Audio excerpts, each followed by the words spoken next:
Button, Button by Richard Matheson. The package was laying by the front door, a cube-shaped carton sealed with tape, their name and address printed by hand. Mr. and Mrs. Arthur Lewis, 217 East 37th Street, New York, New York, 10016. Norma picked it up, unlocked the door, and went into the apartment. It was just getting dark. After she put the lamb chops in the broiler, she sat down to open the package. Inside the carton was a push-button unit fastened to a small wooden box. A glass dome covered the button. Norma tried to lift it off, but it was locked in place. She turned the unit over and saw a folded piece of paper scotch-taped to the bottom of the box. She pulled it off. "Mr. Stewart will call you at 2 p.m. Norma put the button unit beside her on the couch. She reread the typed note, smiling. A few moments later, she went back into the kitchen to make the salad. The doorbell rang at 8 o'clock. "I'll get it," Norma called from the kitchen. Arthur was in the living room, reading. There was a small man in the hallway. He removed his hat as Norma opened the door. "Mrs. Lewis?" he inquired politely. "Yes." "I'm Mr. Stewart." "Oh, yes." Norma repressed a smile. She was sure now it was a sales pitch. "May I come in?" asked Mr. Stewart. "I'm rather busy," Norma said. "I'll get you your whatchamacallit, though." She started to turn. "Don't you want to know what it is?" Norma turned back. "No, I don't think so," she replied. "It could prove very valuable," he told her. "Monetarily?" she challenged. Mr. Stewart nodded. "Monetarily," he said. Norma frowned. She didn't like his attitude. "What are you trying to sell?" she asked. "I'm not selling anything," he answered. Arthur came out of the living room. "Something wrong?" Mr. Stewart introduced himself. "Oh, the—" Arthur pointed toward the living room and smiled. "What is that gadget anyway?"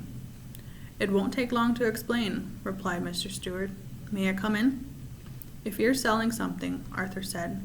Mr. Stewart shook his head. "I'm not." Arthur looked at Norma. "Up to you," she said. He hesitated. "Well, why not?" he said. They went into the living room and Mr. Stewart sat in Norma's chair. He reached into an inside coat pocket and withdrew a small sealed envelope. "Inside here is a key to the Bell unit dome," he said. He set the envelope on the chairside table. "The bell is connected to our office." "What's it for?" asked Arthur. "If you push the button," Mr. Stewart told him, "somewhere in the world, someone you don't know will die, in return for which you will receive a payment of $50,000. Norma stared at the small man. He was smiling. "What are you talking about?" Arthur asked him. Mr. Stewart looked surprised. "But I've just explained," he said. "Is this a practical joke?" asked Arthur. "Not at all. The offer is completely genuine." "You aren't making sense," Arthur said. "You expect us to believe—" "Whom do you represent?" demanded Norma. Mr. Stewart looked embarrassed. "I'm afraid I'm not at liberty to tell you that," he said. "However, I assure you, the organization is of international scope." "I think you'd better leave," Arthur said, standing. Mr. Stewart rose. "Of course. And take your button unit with you." "Are you sure you wouldn't care to think about it for a day or so?" Arthur picked up the button unit and the envelope and thrust them into Mr. Stewart's hands. He walked into the hall and pulled open the door. "I'll leave my card," said Mr. Stewart. He placed it on the table by the door. When he was gone, Arthur tore it in half and tossed the pieces onto the table. Norma was still sitting on the sofa. "What do you think it was?" she asked. "I don't care to know," he answered. She tried to smile but couldn't. "Aren't you curious at all?" "No." He shook his head.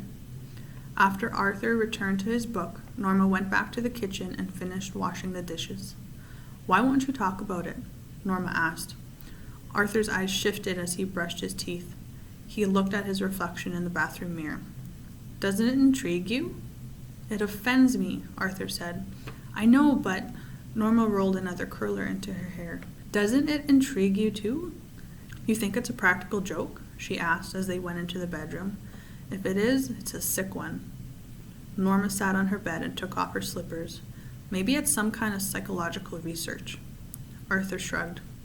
"Could be. Maybe some eccentric millionaire is doing it. Maybe. Wouldn't you like to know?" Arthur shook his head. Why? Because it's immoral, he told her. Norma slid beneath the covers. Well, I think it's intriguing, she said. Arthur turned off the lamp and leaned over to kiss her. Good night, he said. Good night, she patted his back. Norma closed her eyes. $50,000, she thought. In the morning, as she left the apartment, Norma saw the card halves on the table. Impulsively, she dropped them into her purse. She locked the front door and joined Arthur in the elevator. While she was on her coffee break, she took the card halves from her purse and held the torn edges together. Only Mr. Stewart's name and telephone number were printed on the card. After lunch, she took the card halves from her purse again and scotch-taped the edges together. Why am I doing this? She thought. Just before 5, she dialed a number. Good afternoon, said Mr. Stewart's voice. Norma almost hung up, but restrained herself. She cleared her throat. This is Mrs. Lewis, she said. Yes, Mrs. Lewis? Mr. Stewart sounded pleased. I'm curious. That's natural, Mr. Stewart said. Not that I believe a word of what you told us. Oh, it's quite authentic, Mr. Stewart answered. Well, whatever, Norma swallowed. When you said someone in the world would die, what do you mean? Exactly that, he answered. It could be anyone. All we guarantee is that you don't know them, and of course, that you wouldn't have to watch them die. For $50,000, Norma said. That is correct. She made a scoffing sound.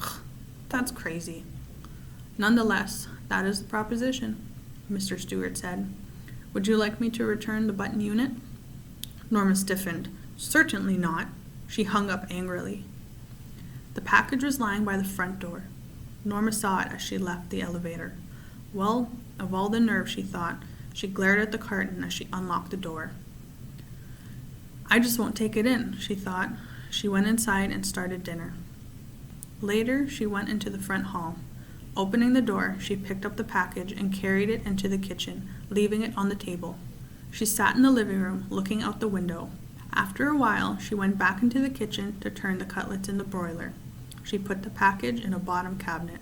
She'd throw it out in the morning. Maybe some eccentric millionaire is playing games with people, she said. Arthur looked up from his dinner. I don't understand you. What does that mean? Let it go, he told her. Norma ate in silence. Suddenly, she put her fork down. Suppose it's a genuine offer, she said. Arthur stared at her. Suppose it's a genuine offer. All right. Suppose it is. He looked incredulous. What would you like to do? Get the button back and push it? Murder someone? Norma looked disgusted. Murder. How would you define it? If you don't even know the person, Norma said. Arthur looked astounded. Are you saying what I think you are? If it's some old Chinese peasant 10,000 miles away, some diseased native in the Congo. How about a baby in Pennsylvania? Arthur countered. Some beautiful little girl on the next block. Now you're loading things. The point is, Norma, he continued, what's the difference whom you kill? It's still murder. The point is, Norma broke in, if it's someone you've never seen in your life and never will see, someone whose death you don't even have to know about, you still wouldn't push the button? Arthur stared at her, appalled. You mean you would? $50,000, Arthur. What has the amount? $50,000, Arthur, Norma interrupted. A chance to take that trip to Europe we've always talked about. Norma, no. A chance to buy that cottage at the island. Norma, no. His face was white. She shuddered. All right, take it easy, she said. Why are you getting so upset? It's only talk. After dinner, Arthur went into the living room. Before he left the table, he said, I'd rather not discuss it anymore, if you don't mind.